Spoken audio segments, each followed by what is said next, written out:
গোটা ষষ্ঠী সবই গোটা গোটা সিদ্ধ, তখন গোটা আলু, গোটা বেগুন, গোটা শিম সব কিছু গোটা গোটা কড়াই দিয়ে পরে সিদ্ধ করতে হবে। এটা তারপর দিনে বাসি খেতে হবে। এ দেখেন এ অলরেডি রান্না করে নিয়েছে। এখানে মাছের সেদিন মাছেরই পর্ব, কারো নিরামিষ হয় কারো আঁশ হয়, এমন ঘরে আছে সেদিন ওদের আঁশ চলবেই না। এখানে এদের যেমন আঁশ আছে তাই এরা মাছের নানা রকম মাছের টক, মাছের ঝাল এরা রান্না করবে। এখানে আলু ভাজা, বেগুন ভাজা অলরেডি হয়ে গেছে, এখানে চচ্চড়ি হয়ে গেছে, পোস্ত হয়ে গেছে। এবারে বাঁধাকপির তরকারি করবে, ভাজা ভুজি এগুলো সব পরে করবে।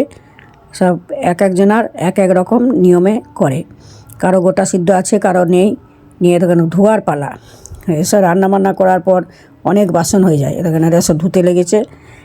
ধোয়ার একটা কাজ আলাদা। এখানে তার গুরু বোনের বাড়িতে চলে এলাম।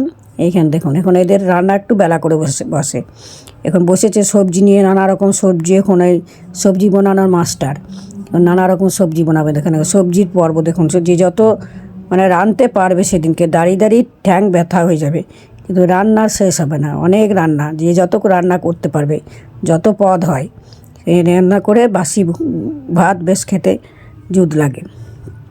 চলে এলাম আমার বোনের বাড়িতে। সজনে ফুলের চচ্চড়ি অলরেডি হয়ে গেছে, বেগুন ভাজা হয়ে গেছে। এদের আবার মাছের পর্ব, মাছের মাথা দেখুন ভাজা হচ্ছে, মাছের চচ্চড়ি হয়ে গেছে সর্ষে বাটা দিয়ে। এদের মাছের টক হয়ে গেছে, মাছের কালিয়া, মাছের ঝোল। তারপরে পালং শাক অলরেডি শাশুড়ি বৌমা মিলে করে নিয়েছে। সকাল থেকে রাঁধতে রাঁধতে অবস্থা খারাপ। হ্যাঁ, অনেক কাজ থাকে, একদিন ছুটি নাই। তারপরে দেখুন এবার সেবার ব্যবস্থা দেখুন, গুরু বোনের বাড়িতে কত কিছু।